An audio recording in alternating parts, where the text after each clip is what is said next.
Welcome to the SOLIDPLANT 2014 demo. In this demo, I'll be showing you how to create a plan view at different elevations in your plant design. This allows you to create a plan drawing for your first floor, your second floor, or various levels throughout your structure or your plant. One of the first things I want to do is I will create a reference line for visualization purposes. This will allow you to see a bit more clearly.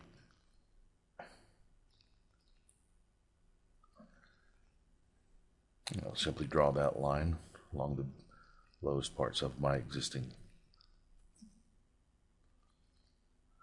And I will set an offset from that, essentially just creating another line, another parallel line at a distance from it. This will let me control my section lines.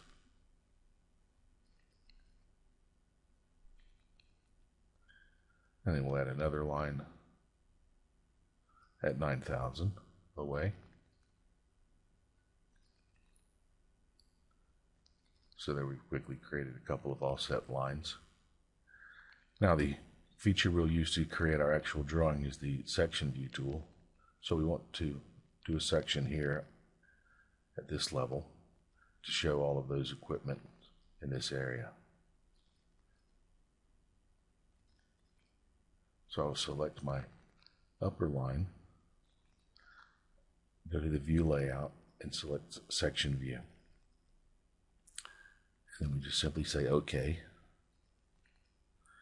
And then we drag our section view away from our parent view and place it.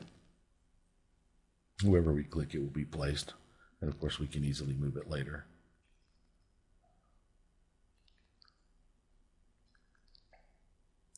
The section depth will allow us to set the view depth of items we will see.